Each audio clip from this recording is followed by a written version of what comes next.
Hello everyone, I'm Dimple Kumar, teacher in Delhi Government School. Today we'll read chapter The Sound of Music. It is divided into two parts. आज हम इसका पहला part पढ़ेंगे The Sound of Music का first part, and this is for class 9 from the book Beehive NCERT. Its first part is Evelyn Lenne listens to sound without hearing it. It's written by Deborah Cowley and जैसे कि आपको title से ही पता चल रहा होगा कि Evelyn लेने नाम की एक लड़की है, लिसन्स टू साउंड, जो साउंड सुन पाती है, विदाउट हियरिंग इट, बिना सुने हुए. कुछ समझ पा रहे हैं आप इस टाइटल से? Let us have introduction of Evelyn Lenne.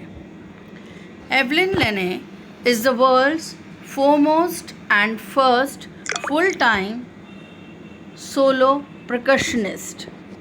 Evelyn Lenne जो है वो दुनिया की सबसे बेहतरीन और full time solo percussionist. Percussionist कौन होता है? जो इंस्ट्रूमेंट्स, तबला, ड्रम, इस तरह के इंस्ट्रूमेंट्स को जो बजाते हैं उनको परकशनिस्ट बोलते हैं. She has been pivotal to the expansion of percussion as solo instruments, personally having commissioned over 200 new works, the recipient of enormous media attention due to her deafness. क्योंकि वो म्यूज़िक की कैटेगरी में इसलिए इसमें बहुत ज़्यादा नाम बनाया अपना कि वो एक डेफ लड़की, डेफ माने बहरे होते हुए, जिसको सुनाई नहीं देता, और फिर भी वो पूरा रिदम के साथ, पूरी बीट्स के साथ फॉलो करते हुए वो बहुत ही अच्छा ड्रम बजा पाती हैं. उसने कई सारे इंस्ट्रूमेंट्स बजाए हैं, नॉट ओनली ड्रम, बहुत सारे इंस्ट्रूमेंट्स, मोर देन 1000 इंस्ट्रूमेंट्स वो बजा पाती हैं. And she is likewise noteworthy for the variety of her repertoire and recording project. Now let us have the summary of the lesson. ये जो लेसन है इसकी story, it begins with a girl, एक लड़की जिसका नाम है Evelyn, who is 17 years old and she is standing on a train platform. She is waiting for the train. उसे कहीं जाना है. And she is very excited, बहुत excited है, but she is also nervous. आज उसका लंदन की royal academy of music में पहला दिन है. क्योंकि आज उसका सपना पूरा हो रहा है, she wanted to be a musician, और आज उसका ये सपना पूरा हो रहा है, इसलिए वो बहुत excited है.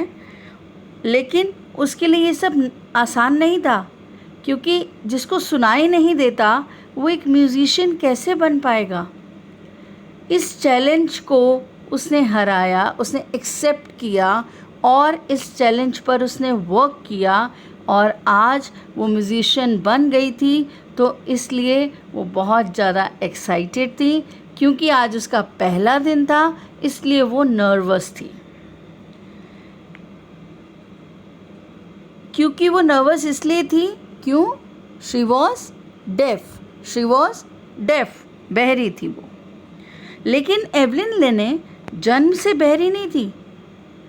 उसकी जो ये डेफनेस थी, उसको सुनाई देना धीरे धीरे बंद हुआ था, एकदम से नहीं हुआ था. और इस चीज़ का पता उसकी मम्मी इज़ाबेल लेने को तब लगा जब वो 8 साल की थी. उन्होंने नोटिस किया कि वो पियानो बजाना चाहती थी और उसका नाम बार बार बुलाया जा रहा था स्टेज पर, लेकिन वो हिली नहीं. उसे पता ही नहीं चला कि उसका नाम बुलाया जा रहा है और उसको पियानो के लिए वहाँ पर जाके बजाना है, उसके नाम को बुलाया जा रहा है. She could not here it. पहले कुछ साल तो वो छुपा पाई इस प्रॉब्लम को अपने फ्रेंड्स से, अपने टीचर्स से, लेकिन ये पॉसिबल नहीं था कि वो हमेशा के लिए इस प्रॉब्लम को छुपा पाती.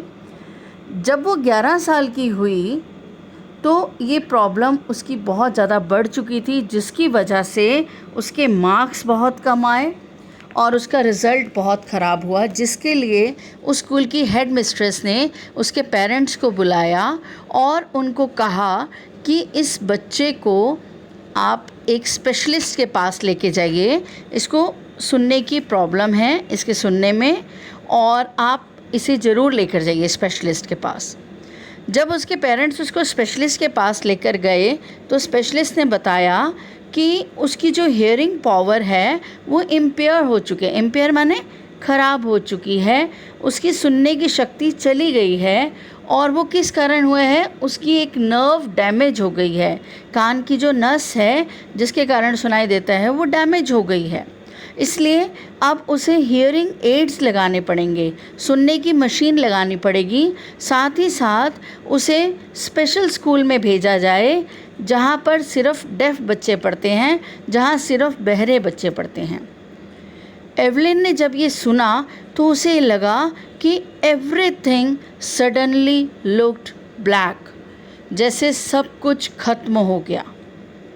लेकिन एवलिन ने हिम्मत नहीं हारी। She was not going to give up. She was determined to lead a normal life and pursue her interest in music.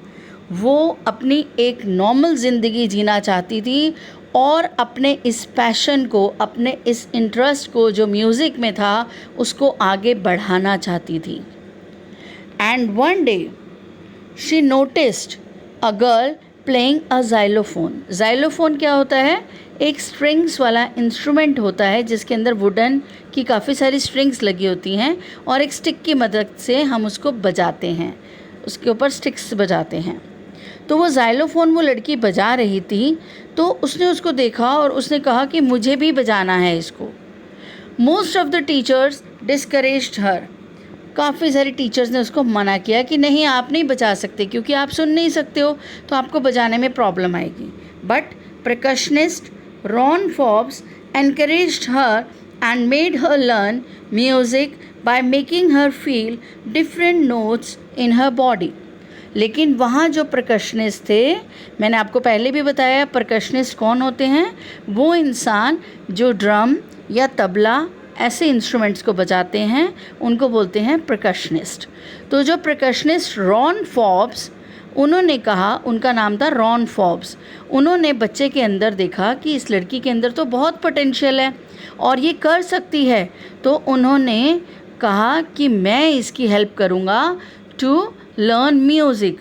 और उन्होंने उसको समझाया कि आप म्यूज़िक को सुनो नहीं, you don't hear it by your ears, you try to feel it, you try to sense it from other part of your body। ठीक है, उसको सेंस करने की आप कोशिश करो, आप उसको महसूस करो।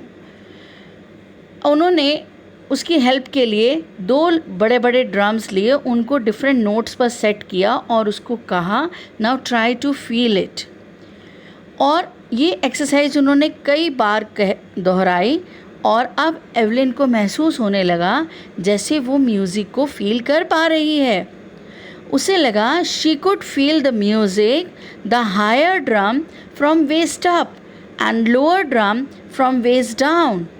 और इसी एक्सरसाइज को बार बार रिपीट किया गया and ultimately she was successful in feeling the music through her other parts of the body, not from ear. कान से तो वो सुन ही नहीं सकती थी, लेकिन अब वो फील कर पाना शुरू हो चुका था उसको। उसने बोला कि I had learned to open my mind and body to sounds and vibrations. अब उसकी वो वाइब्रेशंस और साउंड को वो सुन पा रही थी, महसूस कर पा रही थी। बाकी सारा उसका डिटर्मिनेशन, उसकी लगन और हार्डवर्क था, जिसकी वजह से वो आगे बढ़ती चली गई। इसके बाद उसने कभी पीछे मुड़कर नहीं देखा। जब वो 16 साल की हुई, उसने एक ऑर्केस्ट्रा को ज्वाइन कर लिया। She joined an orchestra. Orchestra क्या होता है? एक ग्रुप होता है बैंड का, जिसमें अलग अलग इंस्ट्रूमेंट सब बजा रहे होते हैं। और उसने अपनी म्यूज़िक में ही अपनी लाइफ को आगे बढ़ाने को उसने सोचा कि यही मैं अपना प्रोफेशन चूज़ किया उसने, और मैं इसी में आगे बढ़ती जाऊंगी। इसके बाद उसने रॉयल एकेडमी ऑफ म्यूज़िक में ऑडिशन दिया और जिसके अंदर she scored the highest marks. अब उसने सोचा, जैसे कि हम इसमें पढ़ पा रहे हैं, she worked hard and travelled with the youth orchestra by the time she was 16। मैंने जैसे कि आपको पहले भी बताया कि 16 साल की उम्र में उसने ऑर्केस्ट्रा ज्वाइन किया। Now she audition for the royal academy of music and scored one of the highest marks in the history of academy. She gradually left orchestral work and started giving solo performances. Solo performances माने अकेले, एक होती है group performance जो orchestra में थी, सारे group के लोग बजा रहे हैं इंस्ट्रूमेंट्स, और अब उसने सोलो परफॉर्मेंस देना शुरू किया। उसने ऑर्केस्ट्रा को छोड़ा और अकेले ही परफॉर्मेंसेस देने लगी। She received many prestigious awards, और उसने बहुत सारे अवार्ड्स भी लिए। जब तक उसका 3 साल का कोर्स कंप्लीट हुआ, इन बिटवीन उसने कई सारे अवार्ड्स जीत लिए थे। एवलिन का मानना था, if you work hard and know where are you going, you will get there। और उसका ये मानना था कि अगर आप मेहनत करते हैं और आपको पता है कि आपने क्या पाना है, आपकी क्या मंजिल है, आप ज़रूर वहाँ पहुँचेंगे। You will get there if you know where are you going and you work hard for it, you will get there। And she got right to the top, और इसीलिए वो वर्ल्ड की नंबर 1 परकशनिस्ट हैं जिसने कई सारे instruments को बजाना सीखा।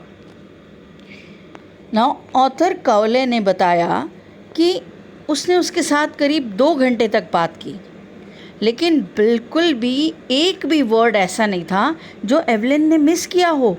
इस बात से वो लोग सब हैरान थे कि वो कैसे सारी बातें समझ लेती है।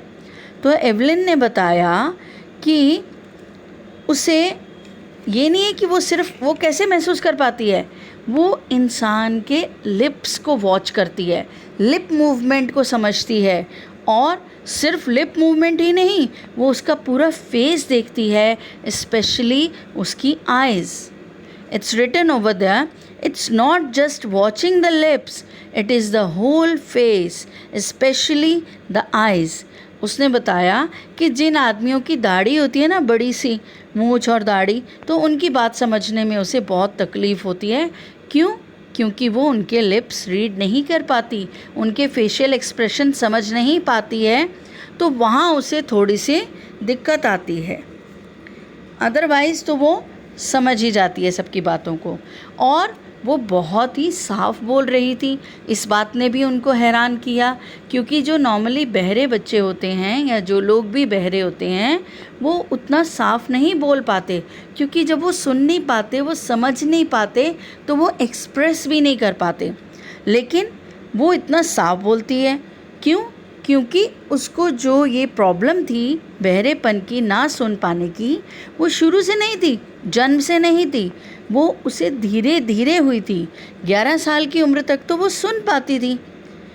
और सबसे बड़ी बात, वो रहने वाली स्कॉटलैंड की थी, लेकिन उसने फ्रेंच और जापानीज़ लैंग्वेज भी सीखी, तो ये उसके लिए एक बहुत ही बड़ी अचीवमेंट थी।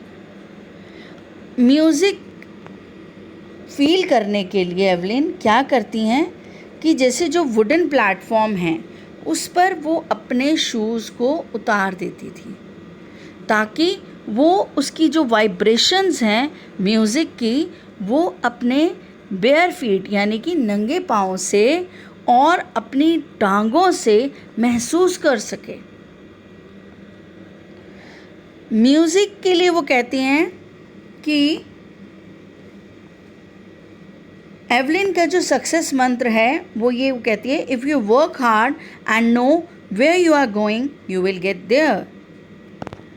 नाउ फॉर म्यूज़िक के लिए एवलिन कहती हैं कि music pours in through every part of my body, कि म्यूज़िक तो मेरी नस नस में बसा हुआ है, मेरी पूरी बॉडी में है, मेरी पूरी बॉडी में बहता है music. It टिंगल्स in the skin, ये मेरी स्किन में है, मेरी चीक बोन्स में है और मेरे बालों में है। मतलब she is so fond of music that music is her life, music is everywhere in her body, in her passion, it's her passion. Music is her passion. और वो अलग अलग इंस्ट्रूमेंट्स के अलग अलग एक्सपीरियंस बताती हैं। जैसे वो ज़ाइलोफ़ोन बजाती है तो वो कहती हैं कि she feels the sound of music in her finger tips, क्योंकि वो स्टिक से बजाना होता है तो वो फिंगर टिप्स में महसूस कर पाती है। ड्रम बजाती हैं तो वो कहती है कि जो उसकी बीट्स हैं उसे अपनी बॉडी में फ़ील होती हैं, जैसे कि हायर ड्रम उसे अप वेस्ट अप में महसूस होता है और लोअर ड्रम उसे लो वेस्ट में महसूस होता है। उसके लिए जो परकशनिस्ट जेम्स ब्लेड्स थे उन्होंने बताया कि God may have taken her hearing, भगवान ने चाहे उसकी सुनने की ताकत ले ली है, but he has given her back something extraordinary, लेकिन भगवान ने उसे कुछ ऐसा एक्स्ट्राऑर्डिनरी दिया है कि जिसके कारण वो दुनिया की नंबर 1 परकशनिस्ट बन सकी हैं। What we hear she feels, जो हम सुनते हैं वो महसूस करती है। हम म्यूज़िक को खाली सुनते हैं बट वो महसूस करती है फार मोर डीपली देन अस, हमसे कई ज़्यादा अच्छा समझ पाती है। That is why she expresses music so beautifully, इसीलिए वो म्यूज़िक को बहुत अच्छे तरीके से एक्सप्रेस कर पाती हैं। Evelyn says she is a kind of workaholic. Workaholic कौन होते हैं? जिनको हर समय काम करने का पैशन होता है, और वो रेगुलर कॉन्सर्ट्स के अलावा जेल में, प्रिजन्स में और हॉस्पिटल्स में जाकर फ्री कॉन्सर्ट भी करती हैं। Now what message do we get from this story here? Evelyn's biosketch gives us the message that handicaps can be countered. ये नहीं है कि अगर किसी के अंदर कोई कमी है, किसी तरह की विकलांगता है, किसी तरह की उसके अंदर कोई नॉर्मल बॉडी पार्ट्स नहीं है उसके, तो वो कहीं पीछे रहेगा। नहीं, उस हैंडीकैप को काउंटर किया जा सकता है। Problems can be overcome. कितनी भी तरह की मुश्किलें आएँ, कितने भी तरह के चैलेंजेस आएँ, उनको ओवरकम किया जा सकता है। जैसे एवलिन ने बताया कि उसकी सुनने की शक्ति ख़त्म हो गई थी, अगर वो उस समय अपना पैशन छोड़ देती तो क्या वो आज इतनी बड़ी म्यूज़िशियन बन पाती? नहीं, उसने उस चैलेंज को एक्सेप्ट किया, उसने उस प्रॉब्लम को ओवरकम किया। And aspirations can be realised if one is firmly resolute and confident. और एस्पायरेशन क्या होता है? माने आपकी दिल की इच्छा, आप क्या बनना चाहते हैं, आपकी जो चाहत है उनको आप पूरा कर सकते हैं अगर आप डिटरमाइंड हैं उसके लिए, आप कॉन्फिडेंट हैं, आपके मन में पूरी सच्ची लगन है, आपका पूरा पक्का विश्वास है। Those who do learn to overcome hardships certainly achieve the highest goals। और जो इन मुश्किलों को पार करते हुए आगे बढ़ते चले जाते हैं वो ज़रूर अपनी मंजिल को पा लेते हैं, वो अपने लक्ष्य को पा लेते हैं। There is always a way out of the challenges of life। और हर एक चैलेंज का एक सॉल्यूशन होता है, हर एक प्रॉब्लम का एक सॉल्यूशन होता है। One has to trace the way and adhere to it with unstaggering faith in one's abilities। सिर्फ मेन बात क्या है? अपने अंदर विश्वास रखने की, अपनी ताकत को पहचानने की, अपने अंदर जो अपनी एबिलिटीज़ हैं उनको निखारने की। बस हम इनको निखारते चले जाएं, अपने ऊपर पक्का विश्वास रखें तो हम आगे बढ़ सकते हैं। और एवलिन जो हैं, she is an inspiration for those who are handicapped. लोग उसकी तरफ देखते हैं, जो हैंडीकैप लोग हैं वो ये सोचते हैं, देखकर कहते हैं if she can do it I can, अगर वो कर सकती है तो मैं भी कर सकता हूँ या मैं भी कर सकती हूँ. तो she is truly N inspiration for such people. और इसके साथ ही अब हम आगे बढ़ेंगे. इस लेसन में कुछ नए वर्ड्स हमने सीखे हैं, उनको देख लेते हैं.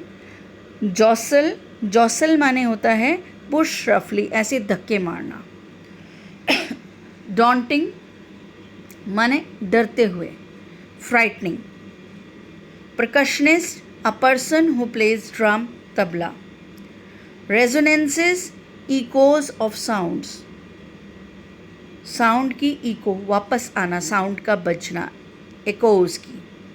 इम्पेयर्ड माने वीकेंड, जैसे उसकी हमने कहा था हियरिंग इम्पेयरमेंट, इम्पेयर हो गई थी हियरिंग, उसकी इम्पेयर हो गई थी माने कमज़ोर हो गई थी. Priority, give importance. Lilt is a way of speaking, how you speak. Now let us move towards a question answer of this lesson. How old was Evelyn when she went to the Royal Academy of Music? जब वो royal academy of music में जा रही थी तो वो कितने साल की थी? हमने लेसन के शुरू में ही देखा था. She was standing on the platform, है ना. वहाँ पर हमें एक लड़की बताई गई, उसकी क्या एज बताई गई थी? She was 17 years of age at that time. Now the next question, when was her deafness first noticed? उसकी जो ये प्रॉब्लम थी ना सुन पाने की, कब नोटिस की गई? And when was it confirmed? और ये confirm कब हुई? Her deafness was first noticed when she was 8 years old. जब उसे पियानो बजाना था और उसको बुलाया जा रहा था, लेकिन वो बिल्कुल हिली नहीं थी, उसे पता नहीं चला था कि उसका नाम लिया जा रहा है. And it was confirmed at the age of 11. और जब उसके मार्क्स बहुत कम आने लगे 11 साल की उम्र में, जब उसकी परफॉर्मेंस पुअर होने लगी, तब ये बात कंफर्म हो गई थी कि शी हैड दैट प्रॉब्लम.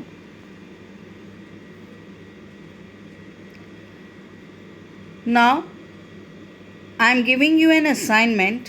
एक आपको मैं काम दे रही हूँ, ये आपने करना है. You have to do these 2 questions. Question number 1, identify few such achievers.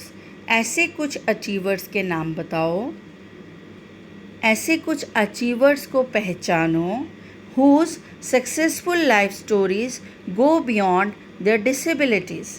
जो कि शारीरिक रूप से संपूर्ण नहीं थे, जिनके अंदर कोई ना कोई डिसेबिलिटी थी, विकलांगता थी, फिर भी उन्होंने अपनी लाइफ को सक्सेसफुल बनाया. ऐसे आपने कुछ लोगों को पहचानना है, आपने ऐसे कुछ लोगों के बारे में पता करना है. And right a paragraph on any one of them. उसमें से किसी एक पर, अगर आप सब पर लिख पाएँ तो ये बहुत ही अच्छी बात होगी. आप समझ पाएंगे, आप पहचान पाएंगे तरह तरह की डिसेबिलिटीज़ के साथ भी लोग आगे बढ़ते हैं और सक्सेसफुल होते हैं. अगर आप सब पे लिखते हैं तो बहुत अच्छी बात है, नहीं तो आप एक पर ज़रूर पैराग्राफ लिखेंगे.